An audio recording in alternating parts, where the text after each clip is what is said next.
Hey everybody, welcome back after a very long hiatus of SOBs who love SOV. So we really aren't slackers, everybody. So I'm Becca. I'm Slade. And Slade has had some issues lately. He's had a very shitty run of luck. You're like the protagonist in like a rape revenge movie right now. Like, you know how they always have to have the most unbelievable run of luck to make it like really work out? That's been you. It's been terrible. I could have died. It sucks. Yes. Okay, we laugh now, but he really could have died. Oh, God. He listened to his roommate potentially die. Yeah, to those listening, I had an overnight stay in the hospital because I had they were checking some stuff on my heart, and I actually had a heart catheter the next day, and they put me in a room with a fellow that had a triple bypass, and he was in the middle of He's in the process of dying. They said after about 3 hours of screaming at the nursing staff, they took him to the ICU and said that if they hadn't got him down there in time, that he would have passed on and shuffled off this mortal coil. And yeah, that does so much for and here I am sitting fucking freaked out because they're telling me, well, if we don't take and put this enzyme into your heart and slicking up your platelets, you're probably gonna have a heart attack. And I was like, oh, fucking great, awesome. Yeah. So I'm just sitting there not being able to sleep, listening to this guy screaming in pain, and I'm like, I'm going to die. Yeah, oh, I God. mean, it makes you reevaluate some things now, doesn't it? It does. And then when it really all comes did. down to it was Rocky Mountain Spotted Fever, everybody. Rocky Mountain Spotted Fever. Which was the Fever, most obvious thing, and they didn't do the test for it, as he found out later. Yep. They didn't even take and do any kind of blood work on me towards that end, despite me being sent from the clinic to take and actually have that stuff done. Like, I found ticks on me after hiking, and now I have the symptoms of tick-related disease. But, no, let's not send that blood work in.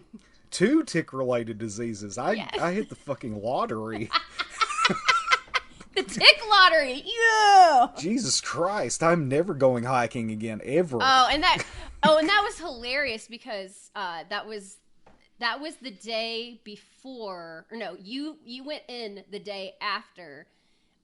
Jason and I did our killer animals video, and we had talked about ticks. I was in the movie, and then like a couple days later, you're like, "You guys talked about ticks." Really? I was sitting watching that after the fact. I didn't look at the timestamp on it, and I was like, holy crap, she's going to take and say it, isn't she? She's going to say it. She's going to fucking say it. Yeah. Slade hates this movie. I know. We were sitting there for the rest of the video. You could, if you watch it, like we're like checking our hair the whole time because there were a bunch of trees right above the hot tub. Oh God. Yes, please. Yes. People be very conscious of it because evidently it's an epidemic right now. It is a thing, yes. If we're just going to talk about our personal lives, so I quit my job and I'm trying to figure out what I want to be when I grow up, all in the same time frame. So we've had an interesting few weeks. So it's time to get back to what we love. I'm still alive. You're still alive. So that's good. I still am able to pay the bills, and we are going to talk about the shit we love, which, too bad, This isn't how we could make our living, but, you know. It's a shame. Yeah, if anybody wants to, like, give a small fine. investment or anything, you know, like, just enough for our car payments, maybe? Just saying, no. Just a little kickback. Send us some free movies. That'd be great. Yeah, actually, yeah, I'm good with that. So I'm like, I get, you know, some press passes from a con, you know, I'm good with that. Speaking of conventions, so this is the prime time for the horror convention circuit. Check local listings. There is probably a horror convention or a pop culture convention going on right now. Every weekend from now until the end of the year in your town or your area, at least within driving distance. It's become a huge thing. So there are actually like ones I want to go to that I'm like, oh, I can't go to that one because I already like committed to go to this one. Like, are you kidding me? There's so many of them, but it used to be there weren't. So here, look at me, segue girl, right? So Yep. The first thing we're going to talk about is an absolutely adorable shot on video film. It's Fangoria's Weekend of Horrors. It came out in 1986, and it details the very first 1985 Fangoria horror convention. So apparently at this point in time, sci-fi conventions were getting a lot of traction. And so Fangoria saw that and said, hey, maybe we take this and we put it into, we use it for horror.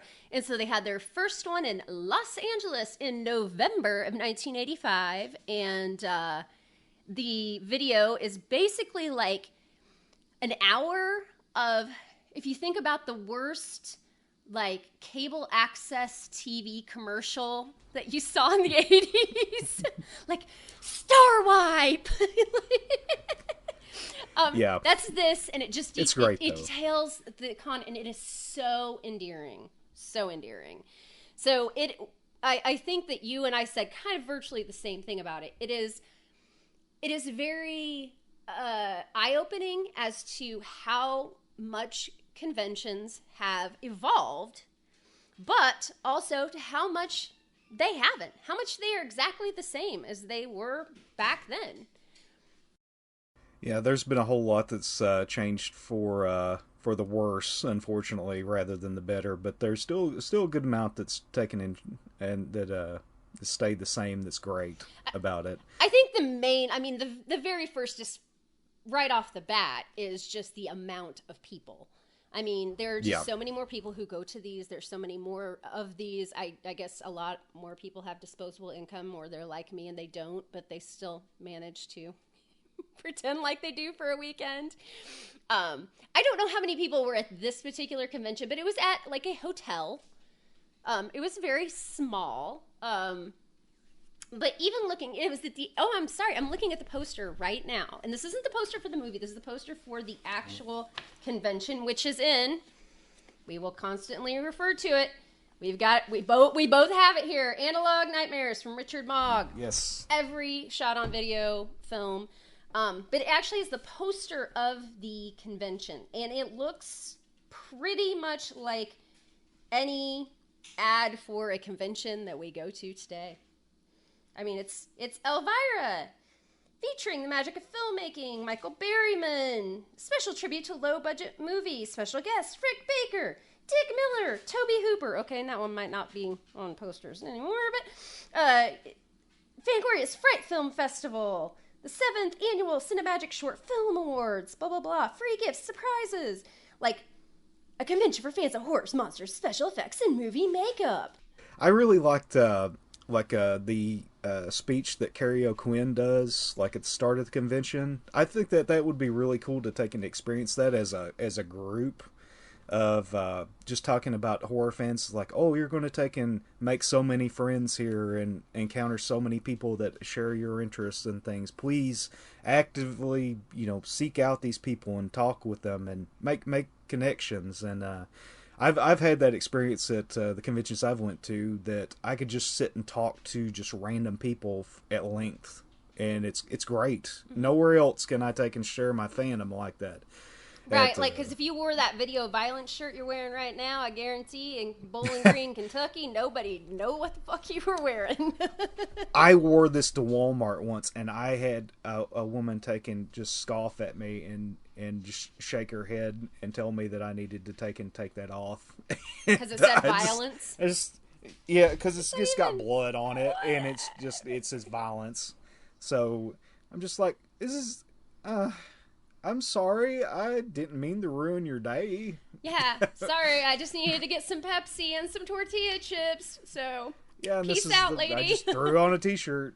Just leave. So, yeah, Carrie O'Quinn, who is, I don't know if he's still involved with Fangoria. He was like the main guy from Fangoria magazine, which, if you don't know what Fangoria magazine is, you're not listening to this podcast. Probably not. But he's credited as being the director, along with Mike Hadley. but he does do a very almost like I felt like inspirational speech where they're just Yeah. and it looks like they're at the like future business leaders luncheon or something. It's just a hotel like conference room with maybe like 100 people sitting in like the chairs with like the bad carpet, like we all know from anything we've ever had to do from work. He's standing at a podium, you know, but he's basically talking about this is a chance for all of us to connect with each other and to make and they did interview a lot of people who came out there, and this was LA. But a lot of people who came out there who were aspiring to be in movies or who had already been doing some things like makeup or whatever, and they were just looking to make some connections. And there were a lot of people who were just fans who just wanted to make friends with other people who were fans. It's the same thing. It's microcosmic versus macrocosmic, and obviously without the internet. Same concept as today, though. And the part with Robert Englund where he was just taking in signing stuff for free, you know, just just taking in that doesn't happen anymore, sadly. No, okay, sadly no, but I mean, this was a time when this is worth the price of admission. If you find this, it is on YouTube. I did watch it for free on YouTube because I could not find it anywhere else. I tend to not want to watch things like this for free, but there are a lot of things like this where unless you go out and find some rare VHS for $150, you ain't watching it, and it's dead forever. And so that right there is that's my soapbox that I would rather resurface this kind of thing in a semi-bootleg way for other people to watch than for it just to die. Unfortunately, there's a lot of shot on video lives in the realm of bootleg just because the vast majority of collectors of these kind of films have already snatched up all the available copies. There's very few who will take and pop up with certain very ones. few of them have made it to DVD, and if they did, it doesn't really matter anyway because it kind of defeats the purpose. But I'll get off on a tangent on that here in a minute. But if it is worth watching this, if only to watch Robert Englund. He is a baby. He is so young, and he is so overwhelmed and just like, what the fuck about his sudden stardom. I mean, that's exactly what I put too. He seemed a lot more humble than he does in like much later interviews with him. And he's just coming off Nightmare 2, which is that's Jason's favorite one, right? Jason Smith. Yep. He likes to watch Jesse dance. No, I like that one too. But yeah, no, he's just like, you know, he was like, I was Willie in V. You could tell that was like the first thing that he ever felt like he got any kind of notoriety for, even though he'd been in movies before that. But he got kind of a late start. Like, if you look, most of his stuff, I mean, he was starting out, like, in his early 30s of starting to get bigger roles. But he was like, yeah, somebody just told me that, like, to audition for this.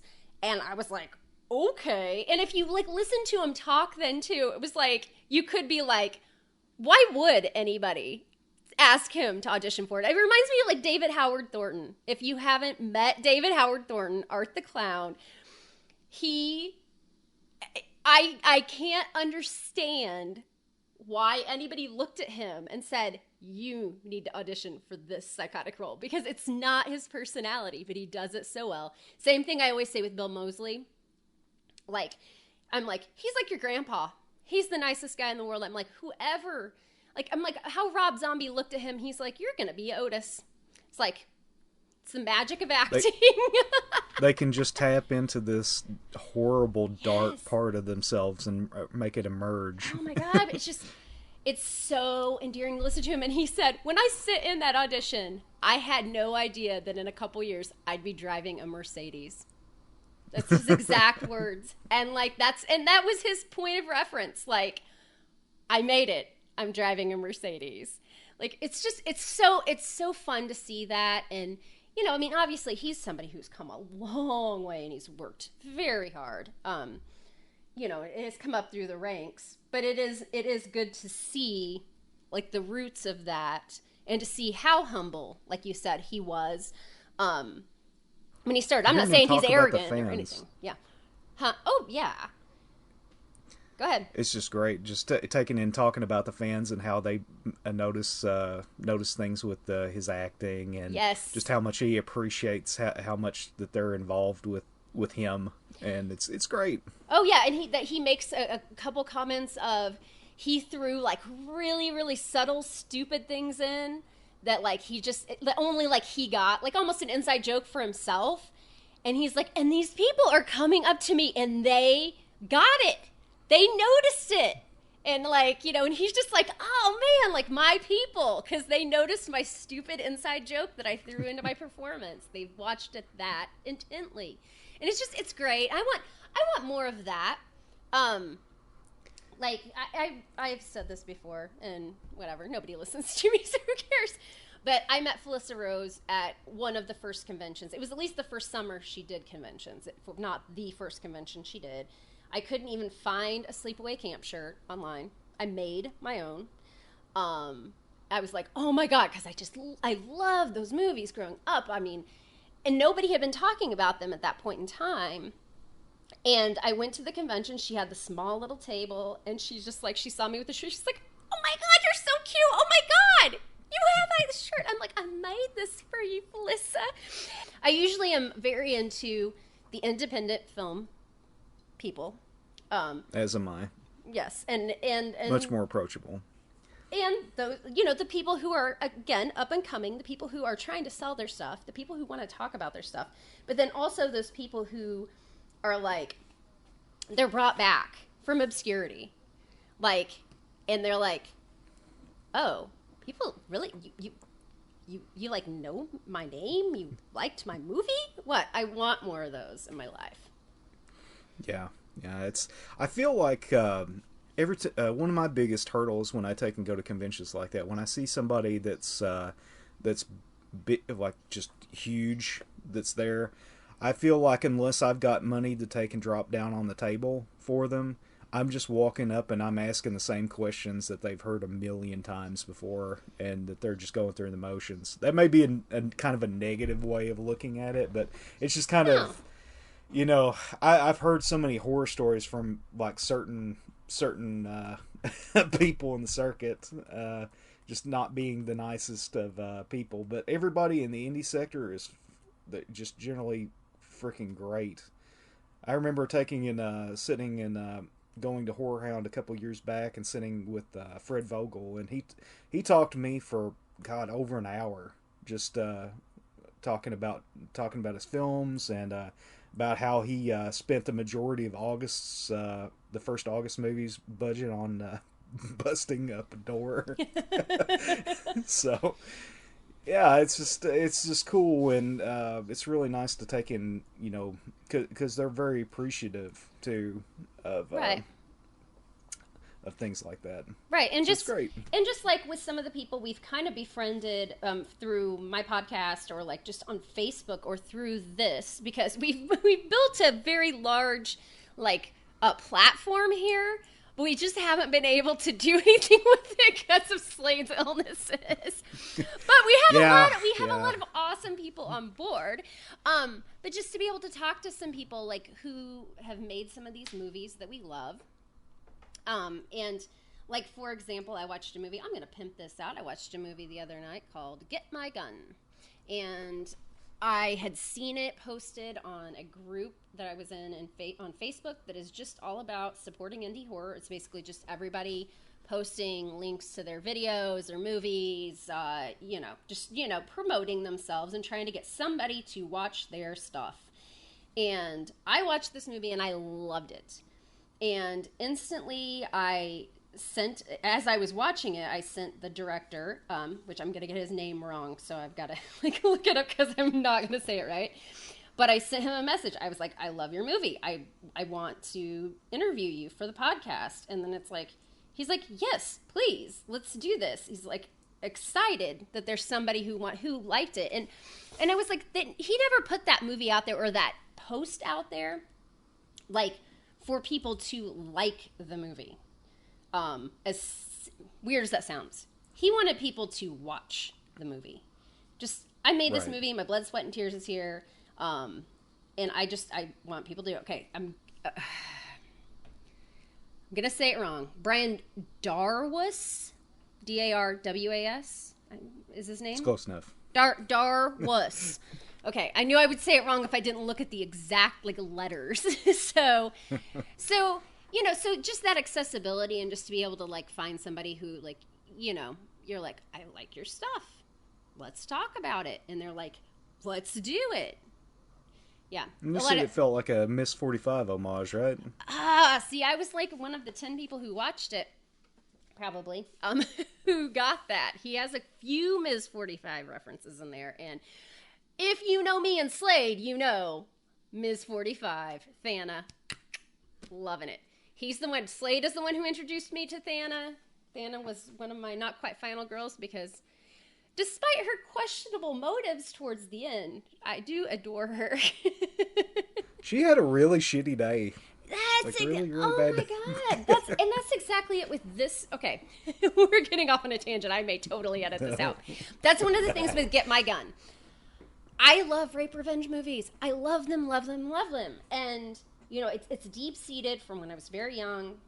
Some questionable adults let me watch I Spit on Your Grave when I was way too young. I didn't understand what was going on. I didn't know what sex or rape was or anything. But I did get that this girl was being harassed and bullied by these boys, and she got back at them. And it stuck with me. So I love these movies. But the thing is that you have to go in with a little suspension of disbelief because they're all centered around two things. One is that the protagonist has the shittiest run of luck in the universe ever. Right? That's number one. Right. You have to be are you kidding? There has the universe fucking hates you. Right. What the fuck? And then you also have to go the other side to be okay, you can't question their injuries or their strength or in any slasher movie too. You can't question the physics of, okay, if somebody gets stabbed 20 times, how could they possibly still be alive or be able to come get you? Whatever.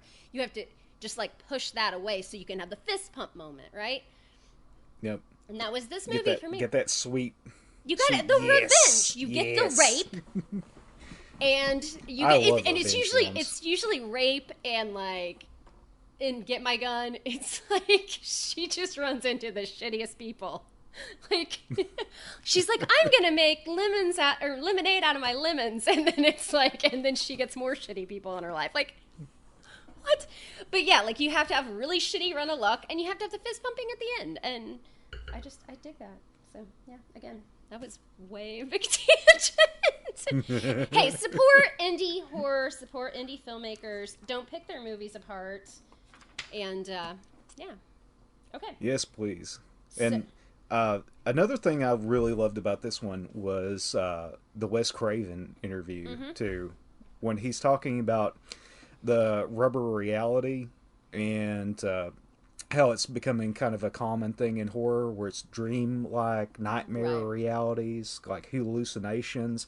And I love normal slashers and grounded in reality horror, but my shit really is films like that have some kind of supernatural element to it, or just something very strange or just completely off the wall element in it that kind of makes it incredibly unique, or just out of nowhere where you just don't expect something to exist like that. Your typical big Lovecraft fan. Lack of a better word, a mind fuck. Yes. And yes, you know what? And the thing is that what I love about those movies, and the only thing that I will ever critique any of those movies on, is that they can make their own complete set of rules. And that's my only thing. If you make your rules and you follow your rules within that universe, whatever. I don't question anything. And I think a lot of people have that ability of the suspension of disbelief, like Nightmare on Elm Street. They're okay, it's the whole concept is unbelievable. But if you keep it in the framework of what they've created and they stick to the rules that they've created, then it's okay. That is exactly right. And when movies like that falter, when they stop following the rules, It's as long as they adhere to them, you can take and create this world and this atmosphere that can take and pull people in, and it's great. Exactly. I mean, it's like the basis for any science fiction, fantasy movie. But yeah, it really was a little. It was a little like rare, I guess, in horror until like the 80s. Yeah, it really does seem like it was. I would say that. Yeah, because even the pretty ones much just in science fiction, and even in the ones that were like more supernatural, tended to be like in the 70s, tended to be more religious. So, and there was always like they were based on a true story. You know, it was like somebody had a demon possession, blah blah blah, that kind of thing. That's where they went with like supernatural in the 70s, and it's like then they brought it back to like, you know what? Let's just make shit up. Let's just make shit up. Let's just go crazy.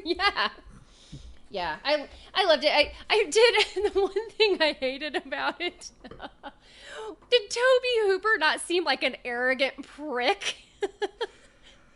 A little bit. The whole time he's smoking a cigar on the steps going, when I made blah, blah, blah. And it's like, dude, I've read the books. I've heard the stories. Yeah, like, you are not, like, you're not Orson Welles. You know, and that's what I felt like he thought. He was like Orson Welles sitting there with a cigar. Oh, God. Yeah. I mean, I appreciated him taking and talking about his love for invaders from Mars and like how faithfully he wanted to take and recreate that. That was really cool. Another. I just couldn't help but like replay scenes of Eaten Alive in my head as he was sitting there acting like he was some kind of like film auteur. Like, dude, come on. Seriously. Yeah, that's one of my favorite Hooper films that never gets recognized. Like, nobody hardly ever talks about it. Except for on In the Micah Madness, we did that when we did Crawl, and that made it to my Killer Animals list on Triple B Theater. Shameless self-promotion. It is. It's my go-to. It's my go-to. Oh, I'm sorry. What? Have you seen Night Terrors from him? I don't think so. I haven't seen it either. I've never seen it. And I've never anything seen. on it. I don't think I've seen Life Force. I've seen Life Force. It's really good. Yeah. I've recently picked up Spontaneous Combustion too from him. That's a little known one as well. Yeah, I think like when he's talking, when he's sitting and he's like, when you want to take a movie, you just take and do it. You just take and go out and by any means necessary taking and scrape up all the money for it. And I'm just sitting here like, dude, are you advocating people to go get money from the mafia like for Texas? Because I don't think you want to do that. Yeah, and I don't think that's a good idea. He must be thinking about his pre-Spielberg associations. Yeah, because like, can you imagine some indie filmmaker taking him and be like, yeah, I gotta go to some loan sharks and get some money to make my magnum opus, and then it just completely bombs. But you end up in a river. What the thing is now, though, that is like the Achilles heel, I think, of a lot of people. And it's not a loan shark per se; it's credit cards. It's really easy to get credit cards and be like, "Oh, sure, I'm going to put $5,000 on this credit card. I'm going to make that back, right?" $10,000 and later they're like, "Oh shit." Oh, you mean this compounds upon itself? Oh, fuck. Or you don't make money instantly. Or, hey, when you thought that if you had a proof of concept that people were going to give you some money and they didn't, well, you were already out, so you just had to keep going. It's that support indie horror. Support your Indiegogos, the Kickstarters. Just do it. Just do it, people. Because I hear people constantly complaining that they want something different. They want something unique. They want something that has heart. They want something like a Texas Chainsaw Massacre where they did it on like a bootstrap and like it was just like people who were like almost in like extreme duress themselves, just shitty environments, and it all just played out perfectly. If you want that, you have to support the people who are still doing indie horror. Yes. Yeah, absolutely. Yeah. Speaking of indie horror, one thing that kind of pissed me off about the film was they brought on Jenny Aspinall for like a split second before they took and put on a huge trailer for the Toxic Avenger. She did makeup in Toxic Avenger and Street Trash, but she also did makeup and for a movie that a lot of people haven't seen called The Spookies. That is great. That you should totally check out. It's a film. It's actually two films that got mashed together, and it has farting zombies in it, and Can't go wrong just with that. some of the most ridiculous villain in it. It's great. Totally check it out. It's got a DVD release from Canada. Outside of that, you'll have to take and pick up a VHS or find other means, unfortunately. Yeah. But yeah, I mean, she went from doing the Spookies to doing television. She's worked on the Oscars and Mad TV and the Tonight Show and Westworld. Yeah, I mean, she was very young. You could tell they were profiling her as an up and coming effects artist in this. And she went the full 9 yards with it too. It was great. Like I would have loved to have taken to heard a little bit more from her. And I'm surprised I didn't spend more time on Elvira either. Yeah, she probably, like, every second she's on the screen. This is 1985, 86. Come on, it's Elvira. Yeah, she's pretty big. Come on, she still is huge. You've met her, right? I have met her, yes. Is she pretty she nice? Was nice. I didn't meet her as Elvira or anything, but I mean, she was nice. But it was the typical, like, meat market thing of, like, you know, okay, get in, get out, get your signature, and go. I mean, she was very busy. That has nothing to do with her whatsoever. That was one person that I really wanted to meet at Horror Hound, but at the end of the day, I'm just like, I'm gonna have to drop like $65 on the table to take in. Oh no! You know. Now let's see. She's gonna be at Days of the Dead Louisville, I think, next weekend, and it's a $90 photo op for her in costume, which. Actually, I kind of think it's worth it, but you don't. I do too. But you get the picture and you don't get the interaction, and I think that's where I am now. I've met enough of the big people to where when I go to a convention, I rarely plunk down the money to just get my photo op or whatever. I go to talk to the little people. Yeah. And I disagree that the worst movie she ever had on the show was Attack of the Killer Tomatoes. Yes, I do too. I'm like, are you kidding me? I can't believe she even said that. I can't believe she even had a worse movie. Like, and Elvira, don't diss the movies that you show. And Attack of the Killer Tomatoes is a great movie. Oh, it's intentionally there's another bad. Triple B theater. Killer Food. Yes. Ooh, I've got to write Killer that Food. down. Killer Food.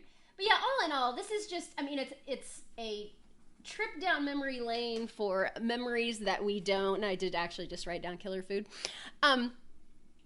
You know, things that we didn't probably experience, but things that we experience now. And it's always good to see, you know, start to finish, the roots of something that you love.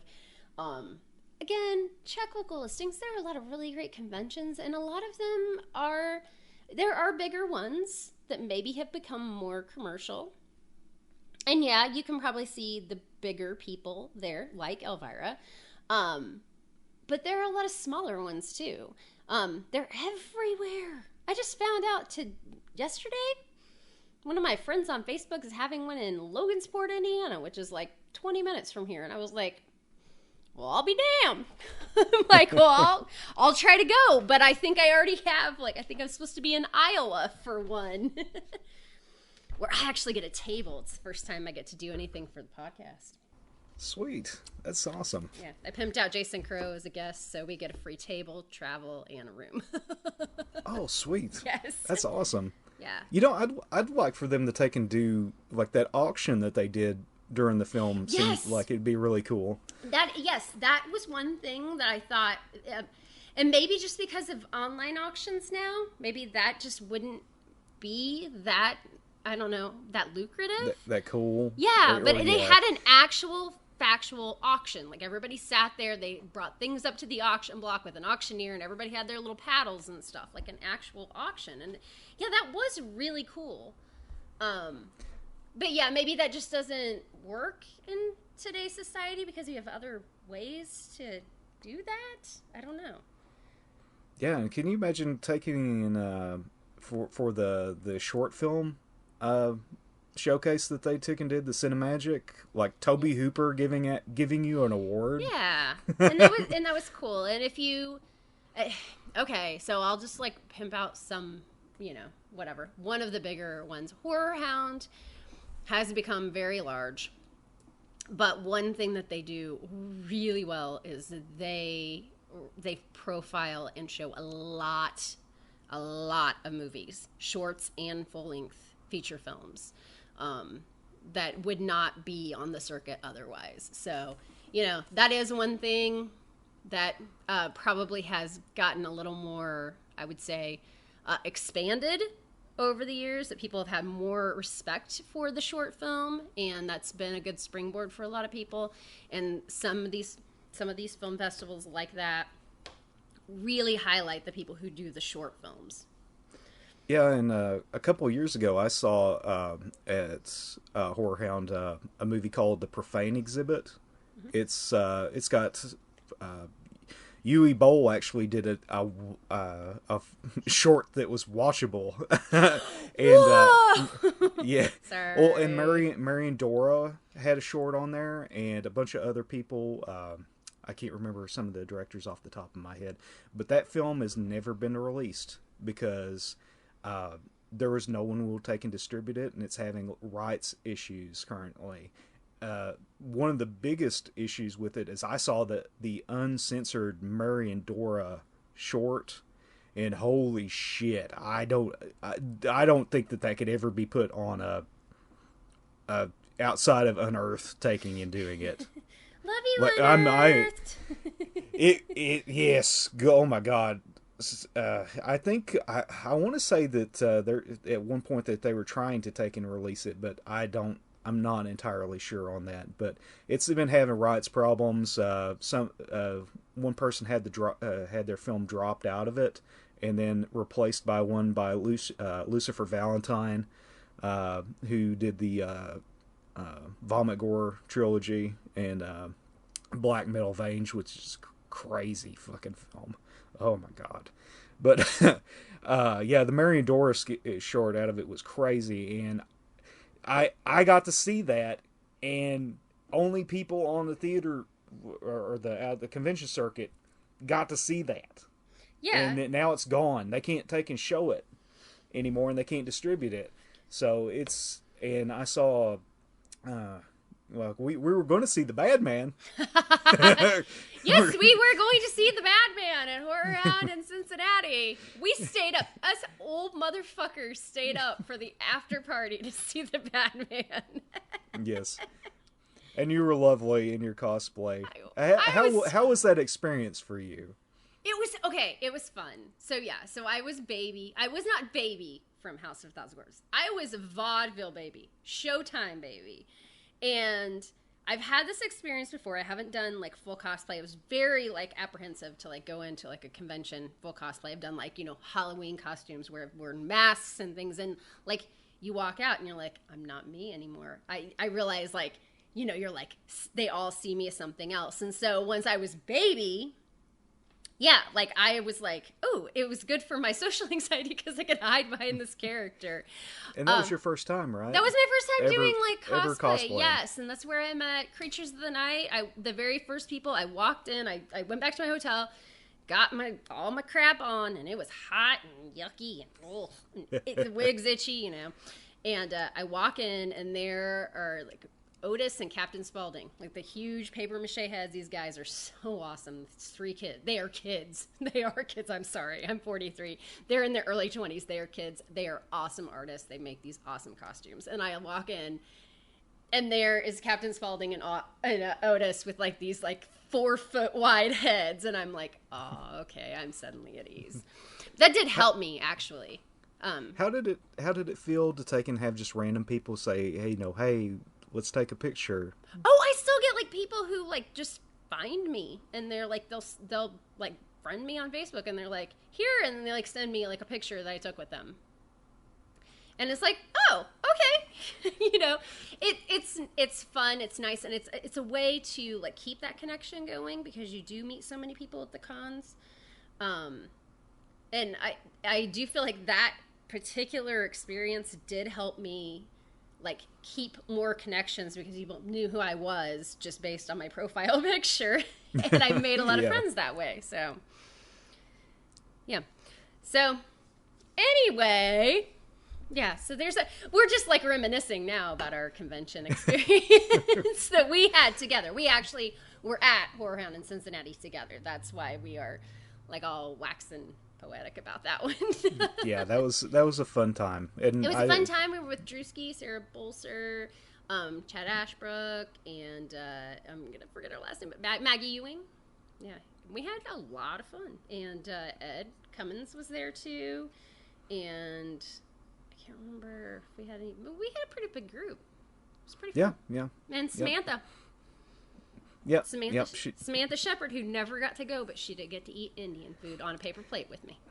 I tried, but it's just not her kind of scene. She's like, I don't know any of these movies, and this is strange. She may get involved with the upcoming Triple B theater scheme that we were working on, where Slade is going to be. I think your title should be like community liaison, right? That works for me. Yeah. Again, another teaser. Oh, more stuff to come. I wonder guys. what for. Oh no. I don't know, but there will be. I've demanded there will be one of those old timey photographs being taken this weekend. Oh, okay. I've never had one. Yes. Oh Lord. Lots of fun. You should have fun. Oh yes, fun. All right, so it's probably time now, because we've gotten way off the rails. It's 43 minutes in, and we talked about a movie that was, I think, 56 minutes. Yeah, but before we stop, I just want to take and say my favorite part of the entire thing was right at the end with that girl in the Friday or the Nightmare on Elm Street makeup, where she was talking about how people will say, "Oh, you're morbid," and she says, "No, I'm just weird and I'm having fun," and yes. that's me. And that's it. And that's all of us. And there were a lot of people. It was kind of funny how many people were at the convention they would talk to, and they were like, "Oh, I just like being scared." Have you met anybody at a convention who is ever scared? You know, like you've got these like 5-year-old kids who are like going up and hugging like Jason Voorhees. You know, they're like, people, "Oh, yeah!" Like nobody's scared. People bloody and guts hanging out and cosplay and stuff, and just no, you're not scared. Yeah, there's no scare. I mean, and they might have asked people to say that too, but you know, and again, it was LA, so a lot of the people were probably just, you know, just tourists, more or less. Yeah. But yeah. Yeah, I'm sorry. I'm sorry. I just had to mention her because she was just adorable.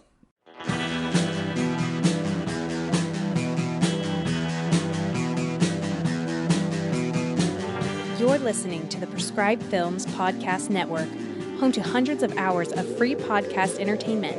The shows on this network all have a common goal: providing you with the best discussions about movies and other forms of entertainment media.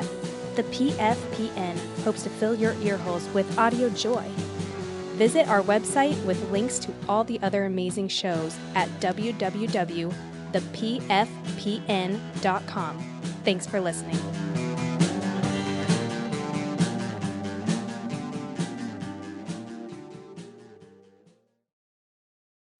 Okay, we are here for our feature film now, even though it's an hour into the podcast. So this is a movie I had not seen, at least to my knowledge, and I think I've seen the cover. It's really obnoxious, very bright pink, but it's a wonderful. Movie. It is wonderful. It is a movie called 555.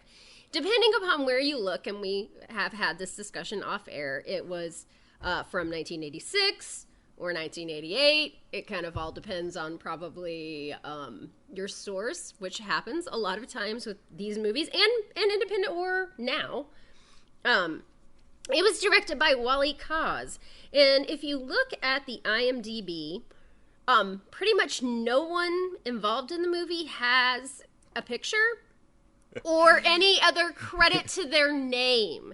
So when you walk into this, well, they didn't do shit in film, at least. But when you walk into this, you have to realize these were just people who were like, it must have just been like, what are you guys doing next week? You guys want to make a movie? Yeah, come on over. And We'll sit in a room. And this is one of the telling and adorable things that I love. The associate producers of this movie were Roy Cause and Linda Cause. Mom and Dad, you know it. Yeah, and the mom did the catering at the parents' house and fed them pasta. And yes, I mean those are the kinds of things I love to see, where it's like everybody has the same last name in the credits. Like, okay, it was a family affair. I love it. So this was put out by Massacre Video. Yes, Louis Justin, you're awesome, man. Keep doing what you're doing. This is I'm gonna come out of the gate saying this. The acting in this was actually pretty good. Yeah, I mean, well, you know, considering we're not talking like, oh, hey, Schindler's List and 555. No, but like as far as what I came into with my expectations of a movie that was made by people who did not continue on in the film industry at all. It was like just a one-time thing. Like the acting and the story and everything, it all flowed really well. It's kind of a shame that they didn't do more. Yeah, considering Wally, he was a gold miner and prospector prior to this. He did a damn good job with it. From what I understand, he just gold miners director. That'll get cut out for sure. From what I understand, he just he saw the popularity of just movies with no, I think he said no merit whatsoever, and how well they did financially. And he said, I can do that. So he did. And that's kind of cool. And when we talked to Michael Rasso, he did say that, like, you know, he flat out said he felt like in 1985, 86, if you like took like a wedding video that you shot and sold it to video stores, you'd make a killing. Like, it was just that home video, that straight home video thing was in a huge boom. So I can see where somebody would be like, yep, cash cow, let's go. Now, like the tagline asks, did this cause severe damage to your brain cells? No, it really didn't. It didn't? It didn't. I can't say that it did, but I did adore it. I'm going to say that right out of the gate as well. I'm very glad you did. Okay, come on, you know me. I mean, this is more of like a thriller, like a crime drama kind of thing. We've got a killer out there. So, a series of gruesome murders in a beachside town leave authorities desperate for answers. The lone eyewitness describes the killers as a 1960s hippie. With the aid of a persistent reporter, the police connect the murders to a similar case 5 years prior, and then 5 years before that. And the entire time I've been saying all this, Siri, for some reason, is picking it up. Oh, wait, because I said a series. Hey, Siri, do you like this movie? So I think that's the one main thing that adds this total cheese factor, but I mean, we were around in the mid-'80s. The fact that the killer is like a hippie, and like obviously like a hippie with a bad wig. And a very bad wig. Like Goodwill clothes, like they were like, oh yeah, we're just gonna go find the worst polyester shirt we could find in our grandpa's closet. That might have detracted a little bit, but I thought this was great. Like, so basically, there's a lot of gore. We've got cops who are potentially bad, and lawyers who are potentially bad, and a female reporter who's like gotta like work her way up and is sleeping with a dude. And who can enter into this police station at any fucking time she wants. Right. But then they can say things to her like, well, why don't you just sit on that couch and open your legs? And she can say, I'd rather super glue it. Yeah. She has the best She has great lines. In the movie. And I looked this up like 3 times while I was watching it. I'm like, surely to God, this chick has been in something else. But man, she just like delivered some really awesome lines. She was if you took it back, it was very reminiscent of like film noir, you know, because you had you had the dull-faced reporter who was like, putting her nose in where it doesn't belong with the boy cops, but she actually knows more of what's going on than they do. And I've heard this compared to Spine a lot. And Scott Whitehead, who did the effects for Henry Portrait of a Serial Killer, worked on this film. Yeah. And which he is the only person with any other IMDb credits. And the only person on the DVD, it's like that's what they profiled. They're like, effects done by.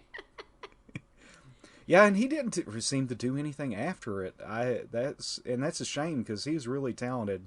Like, there are parts we'll discuss later that were really well done. Mm-hmm. I thought really cool, and the music by Frankie Hollywood Rodriguez. It reminded me so much of Video Violence in a few parts with just those drone-in Casio sounds. I love it. Yeah, there were some really good kills in this. So the idea is that basically couples are getting killed off while they're fucking. Okay, not the most original thing, but it's a serial killer. It's not a slasher or anything like that. This is a serial killer in this town, and it follows these cops and this reporter as they try to piece it all together. And then also like a chief of police who's only ever on a speakerphone. Which I think is Wally. Yes. If I remember correctly. I kept wanting to call him Bosley, but yes. But, yeah, so, I mean, we start out with, like, couples, like, messing around on the beach. Sometimes it looks like it's daytime, sometimes nighttime. It's fine. I don't care. Yeah. But, like, the guy gets, like, cropsied.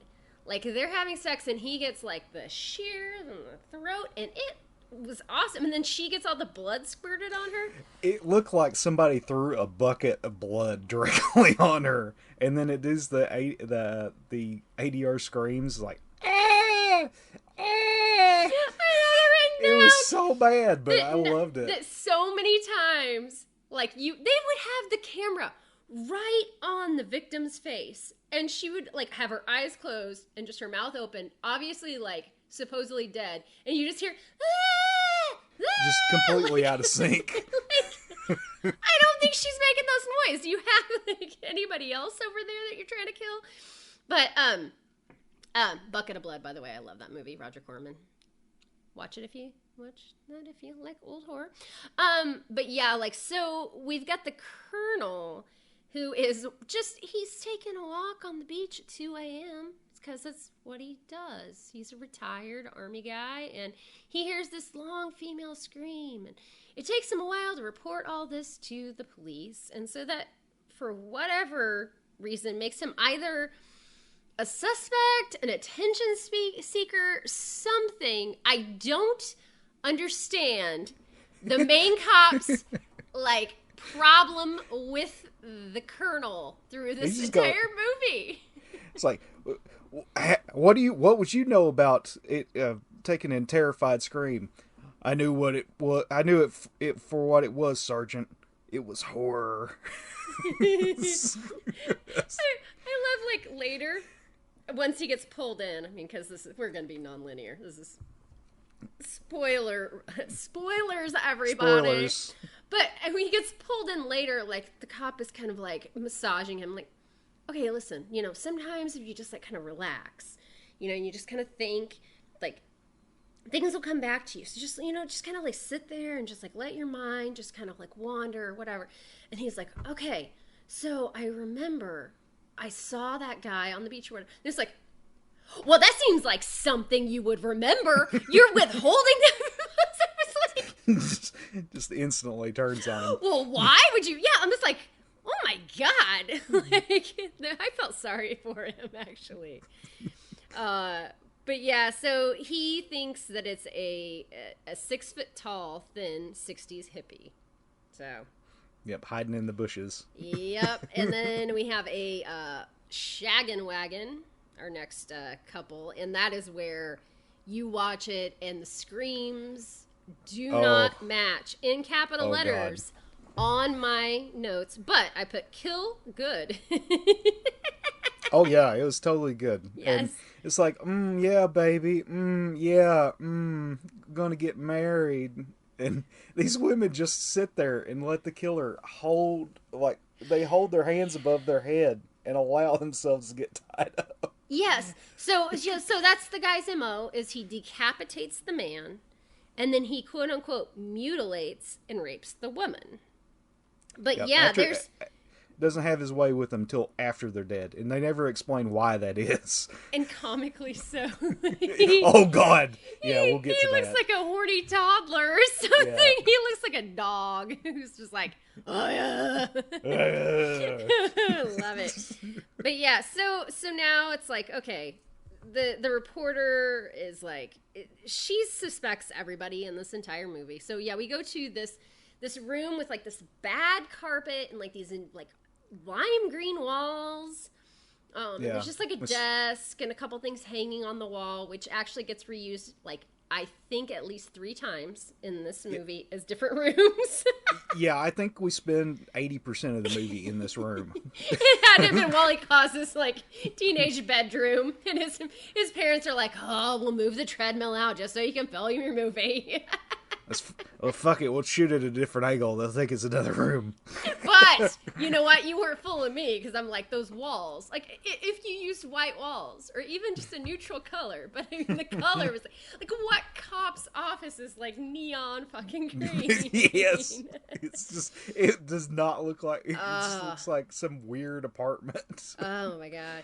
So yeah, we go through like this whole like the bald cop, who kind of reminds me of, he reminded me of a lot of different people. Of course, he's not anybody that I've ever seen.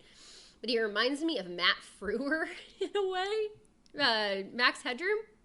Oh, God. Like now, not then. He was much younger. Back then, he would have been really younger. But yeah, he is an ass. And he's good at being an ass. He was really good in this. I mean, him. If he was not like a name at all, just a random dude coming in and acting, he did all of them did. All of them did, a really yeah. good Like, job. okay, wait. You know what? It is time that some of these people get some credit. The 5 seconds of credit, because I did not write down anybody's name. I've got him. All right, so the reporter, which her name is Susan Rather. Susan Rather. That's right. Marilyn Bastian. She was great. So then the old guy who was the Colonel Wayne, is Charles Fuller. Sergeant Connor, I believe, is our dickhead, who is Greg Kerouac. Those were the main ones that I really cared about. But and the director does the captain that comes up on the salty captain on the speaker. So, but those three, talks such shit, and then he's like, he's like, fuck you, you're a good cop. I'm sorry. when he's like, he gets on the speaker and he's like, I think you're gonna need to put some more whiskey in that coffee before I tell you this. I'll have your badge. Yeah, he's basically telling him, like, he's a drunk and a crappy whatever. Then the next time he's like, I'm going to tell you to drink some because this is really bad shit, everybody. So funny. But yeah, like, I really liked the reporter. She just had, I don't know. The character was great. She had a lot of one-liners. I mean, but she was much more, yeah. So, but her and the main cop, I think those two, I'm like, I dug that. You're a prick, Connor. And you're a cunt. You don't hear that very often, I'll tell you what. But yeah, and she, like, every time, like, that's why I guess I compared it a little bit to film noir, because like film noir, but up to date for the time, because every time he threw some, like, sexist remark at her, she had one go back. Right back. Yes. I mean, it was all fired back. But so, all right. So, the cops go to Colonel Wayne's apartment, without a warrant. He invites them in his home. I invited you in my home. He says in my home about 50 times. But then the one dude is like, well, I'm going to go to the bathroom. And then he finds out that the guy has knives, like, on the wall. Like, I mean, in a nice arrangement, this guy was in the army. They look like they are, like, collector's items. Never mind, doesn't look like any of them have been used. Suddenly he goes back in the living room. He's like, hey, that guy's a killer. He's got knives on his wall. They're all about taking and pinning this on him. Oh, like, yes. We're going to fucking nail him to the wall. Yeah, just like his knives. Yes, it was just like they didn't have anything better. And then to make things worse, so then finally he gets them out of there. But then the reporter comes in and she's like, I'm on your side. And she tries to seduce him. She's sleeping with the assistant district attorney or whatever. Yeah. But she's like, I'm on your side, blah, blah, blah. And, like, basically she fucks him over, too. She goes back to the cops. She's like, yeah, I think he's the killer. And it's got that really awkward where she takes and pulls open her blouse and, like, her boob pops out. And then the colonel just takes and does a face plant right into it. Like that's how you go about starting it with the girl. It's like it's just face plant. He's the Casanova. Motorboat. But you know what? It wasn't even that. Like, I don't think he had it in him to even motorboat. He was like, I don't know how he was taking a walk at 2 a.m. on the beach, to be honest with you. He did not seem like the most able-bodied guy. No. Yeah. So then it takes us to, of course, they have to be eating at a diner. And these guys eat the most disgusting combinations, the most, like, stereotypical cop combinations ever. So it's like they're at the diner. I don't even know what the hell they ordered there, but it's always like the one thing I did write down is, like, after, like, a long night, the one guy has to sleep in his office.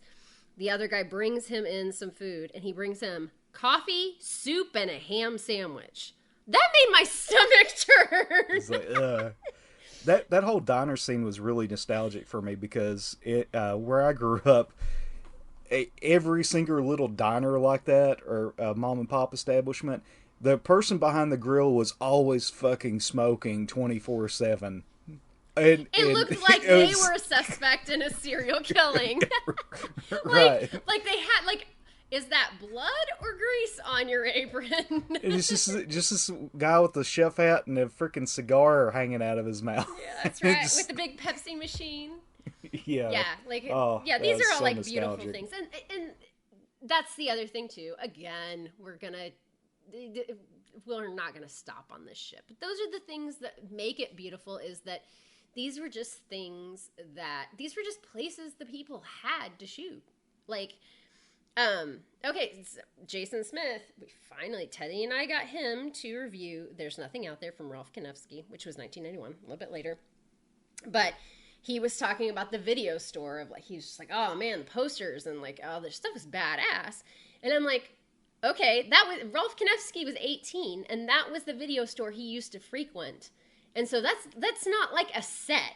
That's vintage. Like, that is not somebody trying to recreate childhood or recreate something that they remember. That was something then. That's the shit we remember. And it's like, yeah, you can smell the cigarette smoke when you go in to get your grilled cheese and your coffee or whatever other gross combo you want to get. Yeah, these kids will never know the secondhand smoke you had to go through to take and get a sandwich. A sandwich. A sandwich. A sandwich. I can't even say it right. Sandwich. It is a sandwich. By the way, guys, yes. So, but then Baldy Cop is like, this is the best thing. Like, hey, this is some good police work right here. He's like, so my question is, why is he killing them 2 at a time? Why is he not killing them, like, 4 at a time? Like, saving himself some time, getting it over with quicker. What? Oh, getting it out of his system faster. There we go. I wrote that down. It just doesn't, like, it cracks me up. Like, I think he's killing people as they're fucking, and it tends to be, in general, that people are fucking 2 at a time. Okay? Yeah, it's pretty like, obvious. Orgies are going to be harder to find. Exactly. Like, and you're not going to find an orgy in a van. I mean, that would just be too cramped. right? You know, there's no like Yeah. mystery machine orgy going on. They're at least like pitching a tent or something for that shit. And then he says, well, we're looking for this hippie. It's like looking for a needle in a Needle haystack. in a haystack. No, it's not. It's like looking for a hippie in 1986 in a small town. Oh my God, are you kidding me? No one has worn a shirt like that in 20 fucking years in that town. It's like nobody dresses like that anymore. Yes, exactly. So it's not a needle in a haystack. It's like a very large object in a very small haystack. They said it themselves. Nobody dresses like that anymore. Yeah. Oh God. Yeah. So okay, Slade, tell me this.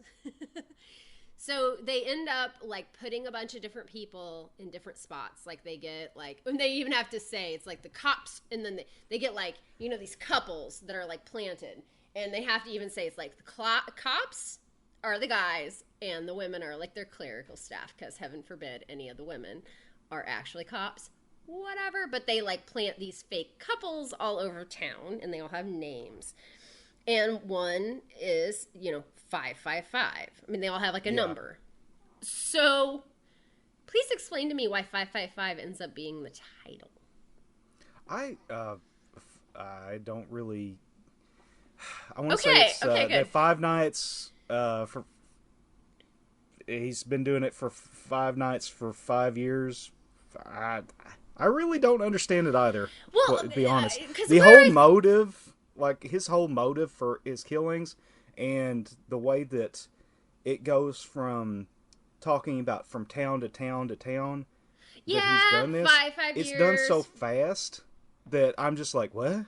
And I've watched this movie 3 times, and I'm just like, nah. And all that makes sense except for the fact that one of the codes for one of the couples was 555. So I thought whatever cop was in that car or in that station, that was going to be where the killing happened or whatever. And, like, that didn't happen. Like, why make that one of the... I guess it was probably a red herring. It was probably a really shitty red herring. There's a lot of shitty red herrings in this movie. Yes, basically everyone is a suspect. Yeah, at some point in time. And it's all the reporter, man. She's just like, she's doing this, like, roulette round robin of, like, nope, that's your guy. Nope, that's your guy. Nope. Oh, wait, maybe it's me. I don't know. Like, but, and then they end up in the abandoned casket factory. Yeah, it's just like who goes to an abandoned casket factory to fuck? I mean, and then the girl is like, Tommy, do you think we should be here? I mean, there's a killer on the loose. He's like, oh, but the killer's like killing everybody at the waterfront. And then it's like we find out like there are two deaths at the casket factory. You know, because that was so much better than going to the waterfront. And how the fuck does he know that there are people banging at an abandoned casket factory? Yeah. Well, okay, but that was supposed to raise suspicion, right? Yeah. Because he was the first on the scene and everything else. That was part of what made the reporter at that point in time think that Max Headroom was maybe the killer, because how did he know? Blah blah blah. But there was a really good a very good decapitation on that one, and I put there, and there were two of these that I appreciate greatly. Her death was very Herschel Gordon Lewis. Like, you hear him, like, doing whatever he's doing, stabbing her, but her head is just up, and then it's just, like, it falls over, and, like, this really red blood comes out. Very Herschel Gordon Lewis. I love that. And they did that twice, so maybe that was a little whatever, but I love that. Yeah, the stabbing scene was gnarly. It was really good. That. But that decap scene, that was fucking great. And they cut off his fingers, but, like... You can still see his fingers, like, underneath. Like, he's got them just curled back. Just curled back, yeah. Maybe the camera angle could have been a little different there, Wally. Yeah, and they ruined the best part by spoilers for it, like that they put that particular decapitation on the cover for the VHS, which made it so infamous. Oh, I never got that. Well, I mean, huh. Yeah. What? So. Come on. So trailers and covers and things have always been spoilers, everybody. And they kind of suck. So then Max Headroom Cop sleeps in his office, and then he wakes up the next day, basically to get his, his coffee, ham sandwich, and soup. And the captain comes on and tells him that there were murders like this in St. Louis, in Baltimore, in Buffalo, in Springfield. They all have been 5 years apart. There were five sets of murders of 2 in each one of those. And so then they know they're dealing with a serial killer. But of course, they can't get intel very quickly from the Army about where this guy, their prime suspect at this point in time has been. It takes forever, and it's like, so Bosley has to be like, oh, I'm gonna strong arm the Army. I'm gonna give them hell till they give me the information. It's like, you think they would just be able? They'd be like, yeah, this person, he was here, and here. Yeah, considering that he's wanted on multiple homicides, potentially. Yeah. And what is it with later on when it was revealed, she comes in and she's like, "Oh, I didn't have anything to do with this," and then they's like, "Oh shit, they posted all about it in the newspaper, so Wayne skips town." Well, because she has before. She's blabbed her mouth, but this one she's trying to be quiet. She's trying to be good because this is like a big story.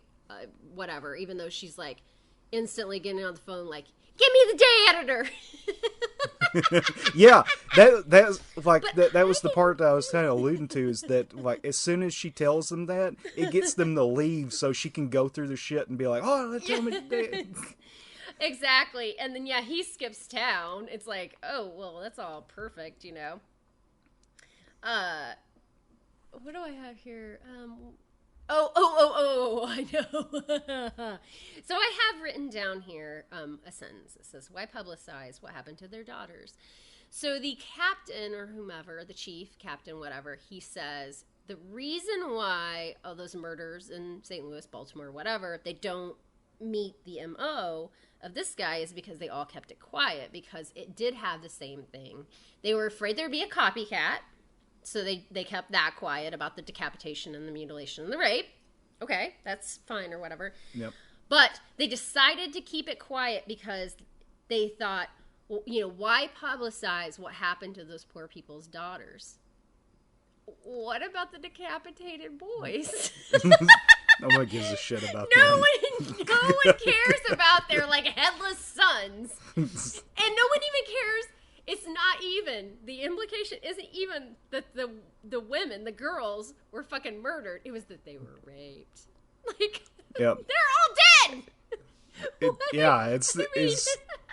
They're just dead. Why can't they just say that they're dead? Why did they? But why publicize what happened to their daughters? It's like, to stop the shit from happening. There were a lot of people who got killed, but whatever. It's, I guess, just the boobs. They're the only ones who matter.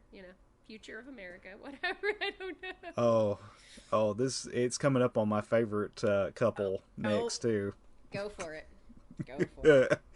Oh my God, the dialogue with this one. It's like, "Come on, baby, do me. Come on, baby. You just want to look at my beautiful body, don't you?"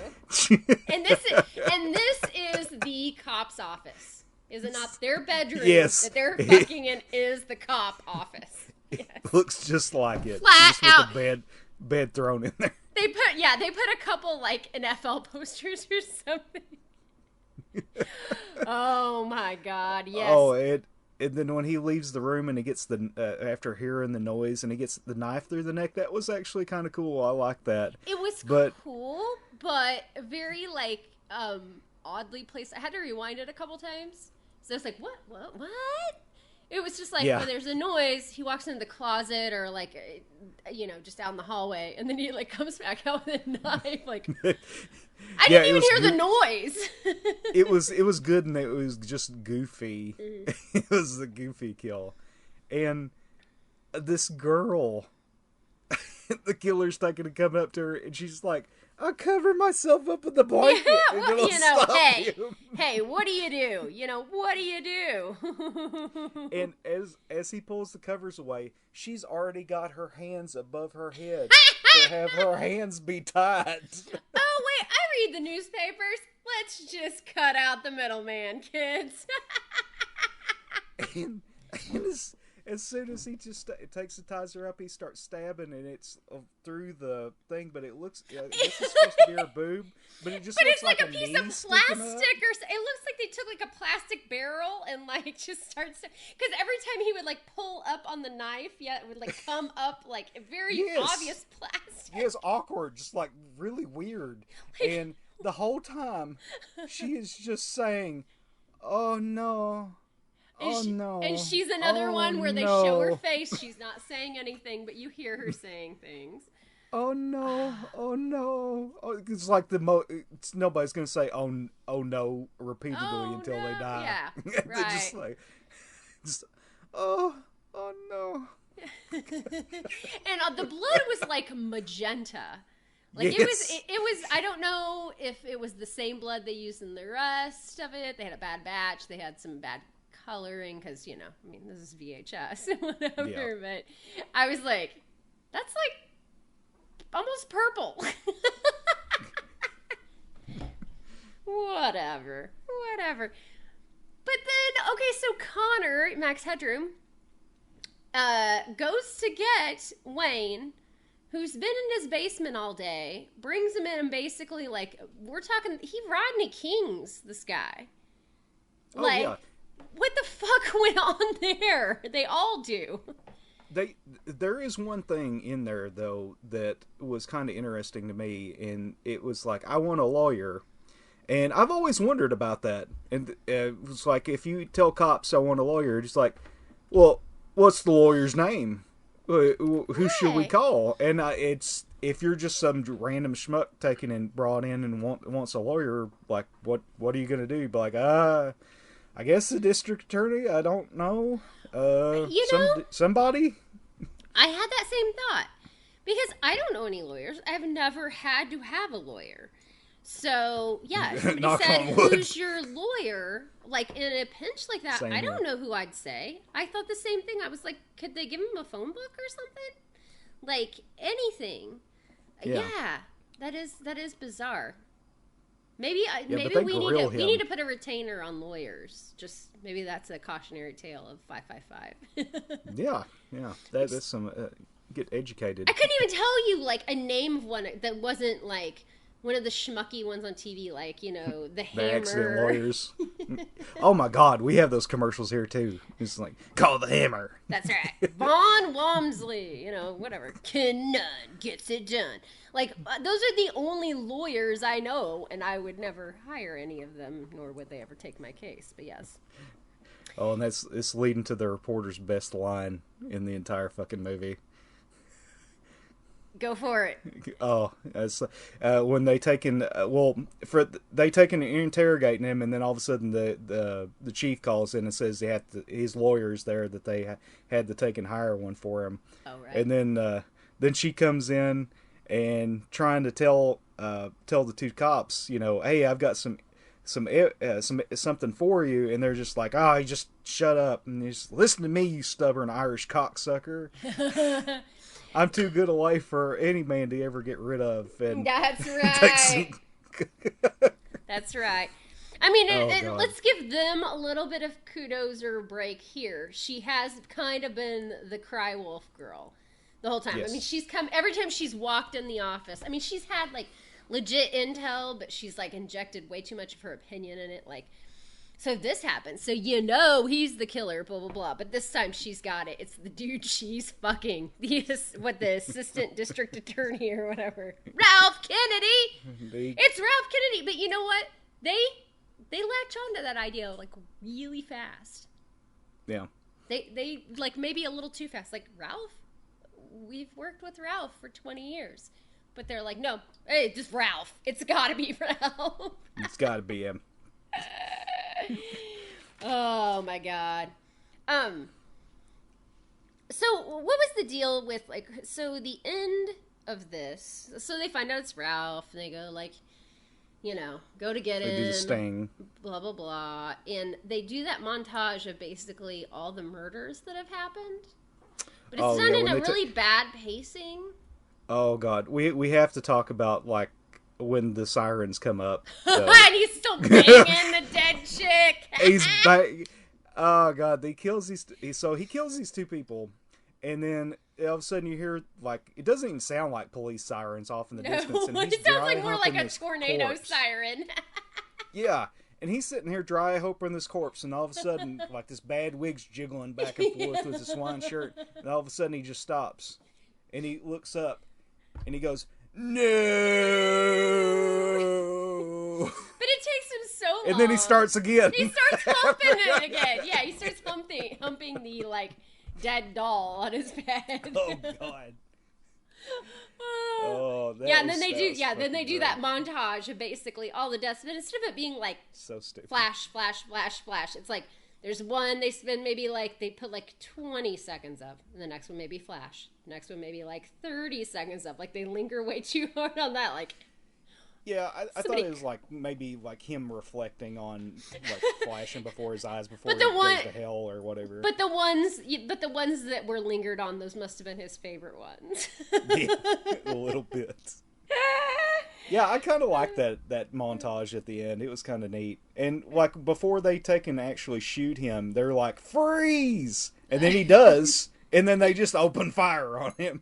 Yeah, like doesn't mean anything. Yeah, here are my exact words on here. I put, sirens blaring, he's still going to town. That's it. That's it. He's just really pissed off that he's been interrupted. No.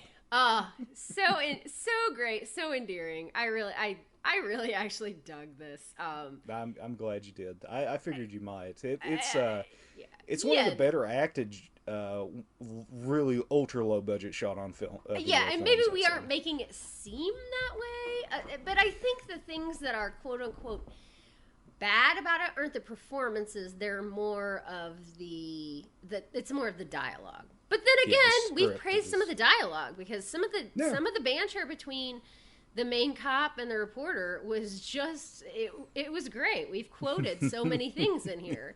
Yeah. So again, all the things we talk about, take it with a grain of salt.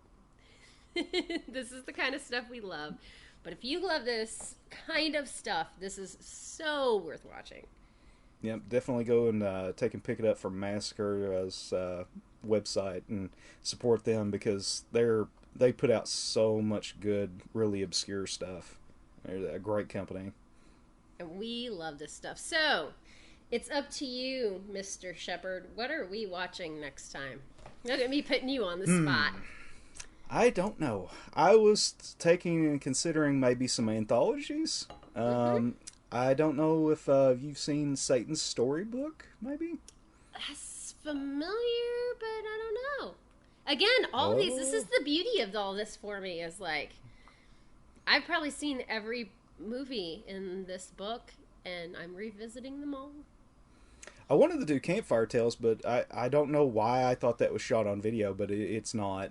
It's shot on, I can't remember if it's film or 16. Not that we care. No, yeah, I mean, we could do it. It's super fun if you've never seen it. I fucking love that movie. So it's only available on VHS currently, unfortunately. Another pairing that I know we will do soon, I should have it in the mail soon, is Marcus Cook. He just released Bad Blood. He says, very bad movie that he started in 91 and finished in 97, shot on VHS. We will do that. I own that one. And you own 100 Tears, correct? Yeah, I do. And so we will watch those and then trade them off, and then we'll do that one too. So some more modern-ish. Mm-hmm. And shout out to Marcus. I cannot wait for the documentary. Yes. Yeah, that's it's going to be interesting. And Jesse Seitz.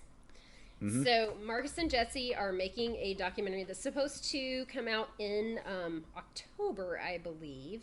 What is it, Wednesday? Well, okay. The 21st, because I don't know when this will get edited. But the 21st pre-orders will start.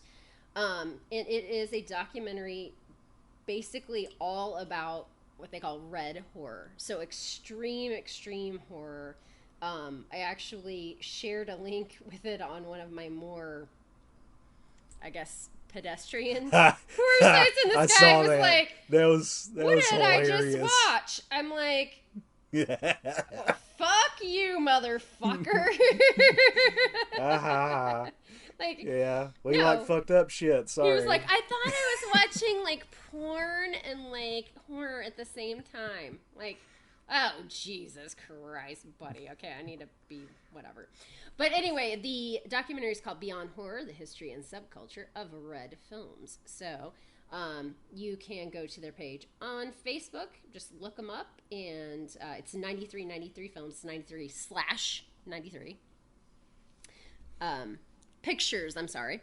But yes, so if you like this kind of stuff, you like really extreme horror, you were the kind of kid, and this is what I said in Marcus's post today, because he was asking about did like bootlegging / like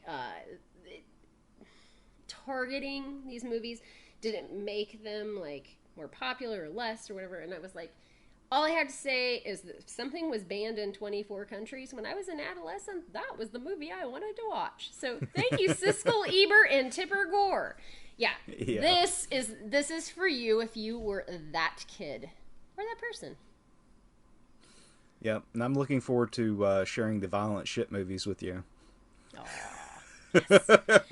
So, yeah. All he has to do is get over his violent Rocky Mountain spotted fever. I know. If I'm still with us. And he's upright. He was able to build some shelves, although that was kind of halfway in your illness. Yeah, that was before it like actually took hold really bad. Set in really bad. You guys, check for ticks if you're out there. Yes, please. Yeah. Don't fuck around with that. You could end up dead. Like no shit. Like your roommate. Oh my god. Yes, I went there, everybody. I went there. Although he had a triple bypass. I don't think he had Rocky Mountain spotted fever, right? I mean, no. He just had plain Jane Kentucky Fried Chicken syndrome. Cardiac ward. Oh, man. Jesus. And no, nothing was really wrong with your heart when it all came down to it. Nope, they said it was perfect. And I was like, great. This was all for nothing. And I'm going to get a great big fucking bill. Lots of bills. Because, they did all these tests on him for his heart, and nothing was wrong with his heart. So, hey, everybody, health insurance. We don't want a socialist society, do we? No. Well, maybe. All right. Just 2020. Really pay attention who you vote for, everybody. All right. That was my 2 seconds of political ranting that I would get on ever, because I'm all about the gore, the blood, the guts, the SOBs who love SOV. There we go. See, we had that planned out last time and we didn't do it. And we kind of sucked it. We sucked it at this time. But we are gonna like get that tagline going. Wait, here, hold on. Okay, take 2. Okay. We are the SOBs who love SOV. There we go. Both of those are going to end up in the end. Maybe. No, they will. They will just so people can hear our evolution. Yeah. I'll get better. I promise, guys. I'm sorry. No, our delivery really sucked, but we're good. We're good. You've got to set the bar low too. Because like if you have like high quality in like your first couple like casts or videos or whatever, then it's like you can't go anywhere but down. Yeah. You got to be able to go be like, you know what? You think I suck now? Okay, go look at my first video. Look how far I've come. Look how far I've come. Hopefully I'll be able to do that. That would be great. Yes, as long as he lives. As long as I live. All right. Which might not be long if ticks keep on fucking coming after me. Go watch Ticks. It's a good movie. All right. Thanks, guys. No, fuck ticks. Bye, guys.